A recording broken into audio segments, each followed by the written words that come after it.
Gagueira severa curada. Rapaz fala fluentemente após oração. Era uma tarde de sábado, o sol ainda brilhava forte, mas dentro de casa a sombra da angústia já se fazia presente há muitos anos. Meu nome é Lucas, tenho 23 anos, e desde os 5 sofria com uma gagueira tão severa que me impedia de pronunciar sequer uma frase completa sem grande esforço.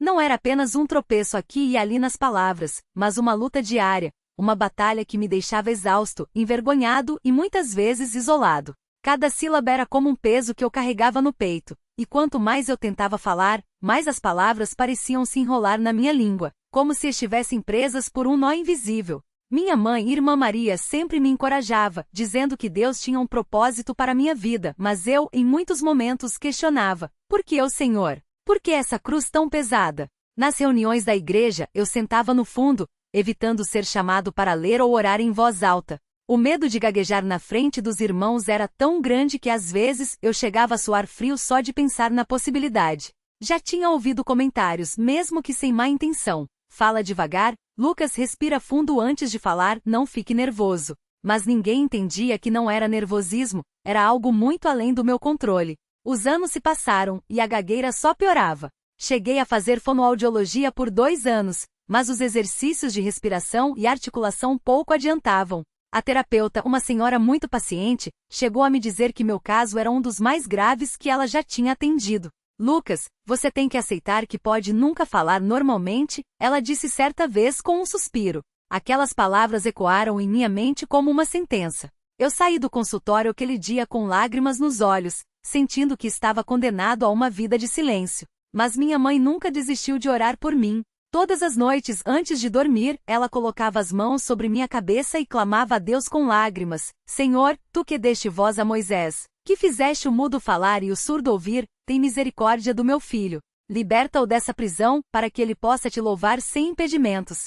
Eu ouvi aquelas orações, e embora acreditasse nelas, no fundo do coração, uma dúvida persistia: será que Deus realmente vai me curar? Um dia, depois de uma reunião na igreja, o irmão José, um dos anciãos, se aproximou de mim. Ele era um homem de poucas palavras, mas de grande fé. Lucas, ele disse, colocando a mão no meu ombro, você já pediu a Deus que te cure com toda a sua força? Não só com palavras, mas com o coração quebrantado? Aquela pergunta me atingiu como uma flecha. Eu orava sim, mas será que era com a intensidade que deveria? Será que eu realmente tinha me rendido completamente a Deus, reconhecendo que sem Ele eu nada poderia fazer? Naquela noite não consegui dormir. Fiquei de joelhos ao lado da minha cama, chorando como nunca tinha chorado antes. Senhor Jesus, eu clamei, com a voz embargada pela emoção e pela gagueira, eu não aguento mais. Se tu quiseres, pode me curar. Eu creio que tu tens poder para fazer isso. Mas se não for da tua vontade, dá-me forças para suportar. Mas por favor, não me deixes assim para sempre. As lágrimas escorriam pelo meu rosto, e eu sentia uma dor no peito, como se algo dentro de mim estivesse sendo quebrado. Foi uma oração de rendição total. No domingo seguinte, durante o culto, o irmão Paulo, que estava dirigindo a reunião, fez um apelo: irmãos, hoje é um dia de milagres. Deus está aqui, e Ele quer operar em nossas vidas. Quem aqui precisa de um toque do Senhor? Muitas mãos se levantaram. Eu hesitei, mas algo dentro de mim me impulsionou a levantar a minha também. O irmão Paulo olhou na minha direção e disse: Lucas, vem aqui à frente. Meu coração disparou. Eu sabia que se tentasse falar, ia gaguejar feio, e todos iriam ouvir. Mas tremendo me levantei e fui até a frente. O irmão Paulo colocou as mãos sobre minha cabeça e começou a orar. Senhor Deus, tu conheces a dor do nosso irmão Lucas. Tu sabes como ele sofre. Hoje, em nome de Jesus, nós ordenamos que esse espírito de gagueira saia dele. Que a sua língua seja solta, que as suas palavras fluam como um rio. Em nome de Jesus. Enquanto ele orava, eu sentia um calor estranho percorrer meu corpo, como se uma corrente elétrica estivesse passando por mim. De repente, uma paz indescritível encheu meu coração. O irmão Paulo então me olhou nos olhos e disse: agora, Lucas, fale. Diga, glória a Deus. Eu respirei fundo, e para minha surpresa, as palavras saíram sem nenhum tropeço. Glória a Deus. Minha voz soou clara, firme, como nunca antes. A igreja inteira irrompeu em louvor. Aleluia! Glória a Deus! Gritavam os irmãos. Eu mesmo não podia acreditar. Tentei falar novamente: Senhor Jesus, obrigado. Tu me curaste. E as palavras continuavam fluindo, sem nenhum engasgo, sem nenhuma pausa forçada. Naquele momento foi como se uma cadeia tivesse sido quebrada. Eu me senti livre e leve, como se um fardo de anos tivesse sido tirado das minhas costas. Os irmãos se aproximaram me abraçando, chorando de alegria. Minha mãe, que estava sentada nos bancos, correu até mim e me apertou nos braços, soluçando: "Meu filho, Deus te curou." Eu sabia que ele ia fazer isso. Eu também chorei, não de tristeza, mas de uma alegria que não cabia dentro de mim. Nos dias que se seguiram, eu testava minha voz o tempo todo. Falava com os irmãos, lia passagens da Bíblia em voz alta, cantava hinos.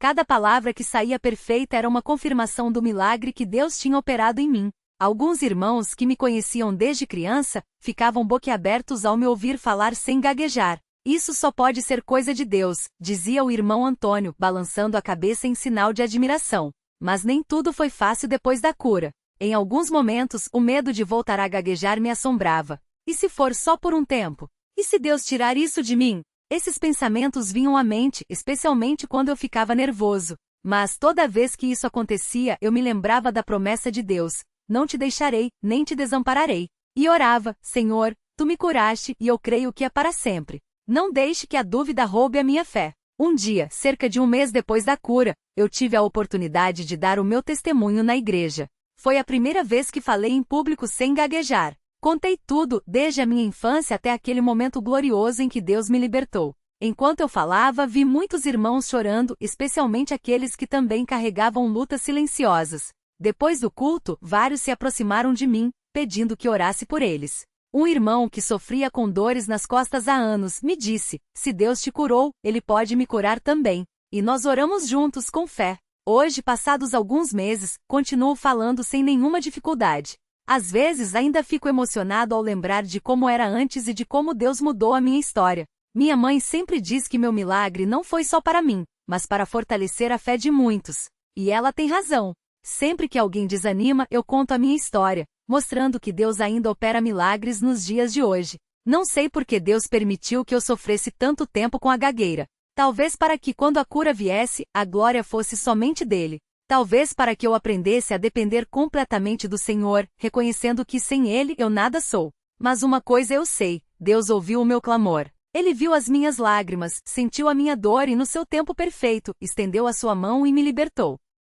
Hoje, quando leio na Bíblia sobre os milagres que Jesus fez, o cego que passou a enxergar, o coxo que andou, o mudo que falou, eu me sinto parte dessa história, porque Ele também fez um milagre na minha vida. E não foi por causa da minha fé, que muitas vezes foi pequena, nem por causa da minha justiça, que é nenhuma. Foi pela sua misericórdia, pelo seu amor, pela sua graça que se derramou sobre mim. Por isso, hoje eu só tenho uma coisa a dizer: obrigado, Senhor. Obrigado por não me deixar no caminho, obrigado por ouvir as orações da minha mãe, obrigado por usar até mesmo a minha fraqueza para a tua glória. Que a minha vida seja um testemunho vivo do teu poder, para que outros possam crer que tu és o mesmo ontem, hoje e eternamente. E se alguém que está lendo isso passa por uma luta que parece não ter fim, eu quero dizer: não desista de clamar a Deus. Ele ouve, Ele vê, Ele conhece a sua dor. Pode ser que a resposta não venha no tempo que você espera, pode ser que venha de uma forma que você não imagina, mas uma coisa é certa: Deus não se esquece dos seus filhos.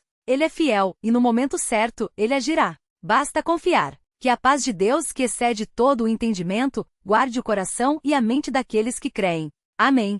Gagueira severa curada. Rapaz fala fluentemente após oração. Um testemunho de fé, luta e milagre. O peso da vergonha e o silêncio forçado. Os anos que se seguiram à infância de Mateus foram marcados por um silêncio que não era escolha, mas uma prisão. A gagueira, que antes era apenas um tropeço nas palavras, tornou-se uma barreira intransponível. Na escola, as risadas dos colegas ecoavam como facas, e cada tentativa de falar era um martírio. Ele lembrava-se vividamente do dia em que a professora o chamou para ler em voz alta. As letras tremiam diante de seus olhos, e sua boca se recusava a obedecer. O som saía engasgado, como se suas cordas vocais estivessem amarradas. A sala inteira riu. Alguns imitaram seu esforço, exagerando os sons entrecortados. Mateus baixou a cabeça, sentindo as lágrimas queimarem seus olhos. Naquele momento, ele jurou a si mesmo: nunca mais falaria em público. Em casa, a situação não era muito diferente. Embora sua mãe, Dona Maria, sempre o encorajasse com palavras de fé: Deus tem um propósito, meu filho, o pai, seu João, um homem rígido e pouco paciente, não entendia. Fala logo, menino. Não é possível que você não consiga dizer uma frase direitinha. Gritava enquanto Mateus tentava, em vão, explicar algo simples como pai, eu quero água. As palavras se embolavam, e a frustração do pai só aumentava. Às vezes, seu João até o ignorava, virando as costas como se seu filho fosse um fardo. Mas foi na congregação cristã no Brasil que Mateus encontrou um refúgio. Lá, ninguém ria dele.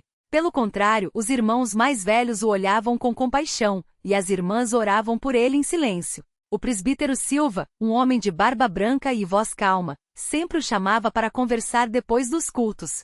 Deus não faz nada por acaso, Mateus. Até mesmo a sua luta tem um significado, dizia, colocando a mão no ombro do rapaz. Mas mesmo ali, entre pessoas que o amavam, Mateus sentia-se incompleto. Como poderia louvar a Deus em voz alta se nem conseguia dizer glória a Deus sem gaguejar? À noite que tudo mudou, um clamor no quartinho de oração. Foi numa quinta-feira à noite, após um culto de doutrina, que algo mudou. Mateus, então com 19 anos, havia chegado mais cedo para ajudar a arrumar as cadeiras. Enquanto os últimos irmãos saíam, ele ficou sozinho no salão, olhando para o púlpito onde o presbítero havia pregado sobre a fé que move montanhas. Se vocês tiverem fé do tamanho de um grão de mostarda, a voz do presbítero ecoava em sua mente. De repente, uma dor profunda o invadiu. Não era física, mas uma angústia que o sufocava. Ele caiu de joelhos ali mesmo, entre as fileiras de cadeiras e começou a chorar. Senhor, por que eu? Sussurrou com a voz quebrada. Por que o Senhor me fez assim? Eu não consigo falar, não consigo louvar o teu nome. Eu sou inútil. Foi então que ouviu passos. Eram as irmãs Clara e Rosa, duas senhoras idosas que sempre ficavam até tarde limpando a igreja. Ao vê-lo chorando, aproximaram-se em silêncio e ajoelharam-se ao seu lado. Meu filho, o que foi? Perguntou irmã Clara com voz suave. Eu não aguento mais, irmã. Eu quero falar, quero pregar, quero louvar a Deus, mas eu não consigo. Mateus soluçou, as palavras saindo em fragmentos. As duas irmãs se entreolharam, e sem dizer nada, tomaram suas mãos. Vamos orar, disse irmã Rosa, fechando os olhos. E ali, naquele salão vazio, iluminado apenas pela luz amarela das lâmpadas antigas, Mateus sentiu algo diferente. Não era uma emoção passageira, mas uma presença. Como se alguém estivesse ali, ouvindo cada palavra não dita de seu coração. Senhor Jesus, começou irmã Clara, com voz firme, tu conheces a dor do teu servo. Tu vês as lágrimas que ele derrama em secreto. Tu sabes o quanto ele deseja te servir, mas o inimigo tem roubado a sua voz. Hoje nós clamamos pela libertação. Em nome de Jesus, quebra toda a cadeia, todo laço de vergonha, todo espírito de muda. Restitui, Senhor, a fala deste jovem para que ele possa te glorificar. Mateus sentiu um calor percorrer seu corpo, como se uma corrente elétrica o atravessasse. Suas mãos começaram a tremer, e uma paz estranha encheu seu peito. De repente, sem pensar, ele abriu a boca e disse: Glória a Deus! As palavras saíram claras, perfeitas, sem um único engasgo. As irmãs abriram os olhos, chocadas. Louvado seja Deus! Exclamou irmã Rosa, levantando-se rapidamente. Fala mais, meu filho. Fala. E Mateus falou. Primeiro devagar, como se testasse suas próprias cordas vocais. Depois com mais confiança. Eu estou curado. Jesus me curou. Gritou e sua voz ecoou pelo salão vazio. As duas irmãs o abraçaram, chorando. Isso é um milagre, meu filho. Um milagre. O testemunho que abalou a congregação. No domingo seguinte, o salão da CCB estava lotado. O presbítero Silva havia anunciado que haveria um testemunho especial, e a curiosidade tomava conta dos irmãos. Quando Mateus subiu ao púlpito, muitos olhavam com expectativa, outros com ceticismo. Afinal, todos conheciam sua luta. Ele segurou o microfone com mãos trêmulas. Por um segundo, o medo voltou. E se for só por alguns dias? E se eu gaguejar agora? Mas então lembrou-se daquela noite e da presença divina que o envolvera. Respirou fundo e começou. Irmãos, eu não estou aqui por merecimento. Estou aqui porque Deus, na sua infinita misericórdia, olhou para mim. Sua voz saía firme, clara, sem hesitação. Alguns irmãos se levantaram, emocionados. Outros choravam. Dona Maria, sentada na primeira fileira, cobria o rosto com as mãos, balançando a cabeça em gratidão. Durante anos, eu me senti prisioneiro dentro do meu próprio corpo. Cada palavra era uma batalha. Cada frase, uma tortura. Mas Deus não me abandonou. Ele ouviu as orações da minha mãe, que nunca deixou de clamar por mim. Ele ouviu as irmãs que intercederam por mim naquela noite. E acima de tudo, ele viu minhas lágrimas. Mateus fez uma pausa, olhando para o teto, como se visse algo além daqueles que o ouviam. Eu não sei por que Deus permitiu que eu passasse por isso. Mas hoje eu entendo que, através da minha fraqueza, Ele queria mostrar o seu poder. Porque se um homem que não conseguia dizer 2 palavras sem gaguejar agora está aqui, falando diante de todos vocês, é porque Deus é real, e Ele ainda faz milagres. O salão explodiu em glórias. Aleluia, glória a Deus, é um milagre. Os gritos se misturavam às lágrimas. Presbítero Silva subiu ao púlpito e abraçou Mateus, dizendo: Isso não é obra de homem, irmãos. Isso é a mão de Deus agindo em nosso meio. Que este testemunho fortaleça a fé de cada um aqui presente. A vida após o milagre, desafios e bênçãos. Nos dias que se seguiram, a vida de Mateus mudou radicalmente. O rapaz que antes evitava qualquer situação que o obrigasse a falar agora falava sem parar. Ele começou a participar dos cultos de jovens, compartilhando sua história e encorajando outros que passavam por lutas. Sua mãe, Dona Maria, não cabia em si de alegria. Eu sabia que Deus ia fazer algo lindo, meu filho dizia, apertando seu rosto contra o peito dele. Mas nem tudo foi fácil. Seu João, seu pai, demorou a acreditar. Isso aí é coisa da sua cabeça, menino. Não vem com essas histórias de milagre, resmungava, desconfiado. Até que numa reunião de família Mateus o encarou e disse: Pai, o Senhor sempre me criticou porque eu não conseguia falar direito. Agora, o Senhor acha que eu inventei isso tudo? O Senhor acha que eu, que durante anos sofri por causa da gagueira, iria fingir uma cura? O silêncio que se seguiu foi pesado. Seu João olhou para o filho, pela primeira vez realmente vendo a transformação. E então, com a voz embargada, murmurou: Perdão, filho. Eu não entendo essas coisas de fé, mas, se foi Deus que te curou, então eu agradeço. Aquilo foi suficiente. Mateus abraçou o pai, e pela primeira vez em anos, sentiu que a família estava unida. O chamado para servir, dos bancos ao púlpito. Com o tempo, Mateus sentiu um chamado crescer dentro de si. Não era apenas sobre falar sem gaguejar. Era sobre pregar a palavra. Ele começou a estudar a Bíblia com mais afinco, participando de reuniões de doutrina e buscando orientação dos presbíteros. Um dia, presbítero Silva o chamou em particular. Mateus, eu tenho visto seu crescimento. Você tem um dom para ensinar. Que tal começar a ajudar nos cultos de jovens? O coração de Mateus disparou. Eu? Pregar? A ideia era ao mesmo tempo excitante e aterrorizante. Mas ele lembrava-se das palavras de irmã Clara: Deus não nos dá um dom para guardarmos para nós mesmos. Eu aceito, presbítero. Se Deus me deu essa voz, eu quero usá-la para Ele. E assim, Mateus começou a ministrar estudos bíblicos para os jovens. Suas pregações eram simples, mas poderosas, cheias de testemunhos pessoais que tocavam os corações. Muitos jovens que antes se sentiam desanimados começaram a se aproximar de Deus através das suas palavras. Em uma dessas reuniões, uma jovem chamada Ana, que lutava com depressão, aproximou-se dele após o culto. Irmão Mateus, eu não aguento mais. Parece que Deus não me ouve. Eu oro, mas nada muda. Mateus olhou nos olhos dela e disse: Irmã, eu já me senti assim, mas Deus não nos abandona. Às vezes a resposta demora, mas Ele está trabalhando. Você precisa confiar, mesmo quando não vê. Aquilo mudou a vida de Ana. Semanas depois, ela deu seu testemunho, dizendo que havia encontrado força em Deus para enfrentar suas batalhas, provações e a fé que persiste. Mas a jornada de Mateus não foi isenta de provações. Cerca de um ano após sua cura, ele começou a sentir uma pressão no peito sempre que ia pregar. As palavras voltavam a engasgar, não por gagueira, mas por um medo repentino. E se eu perder a voz de novo?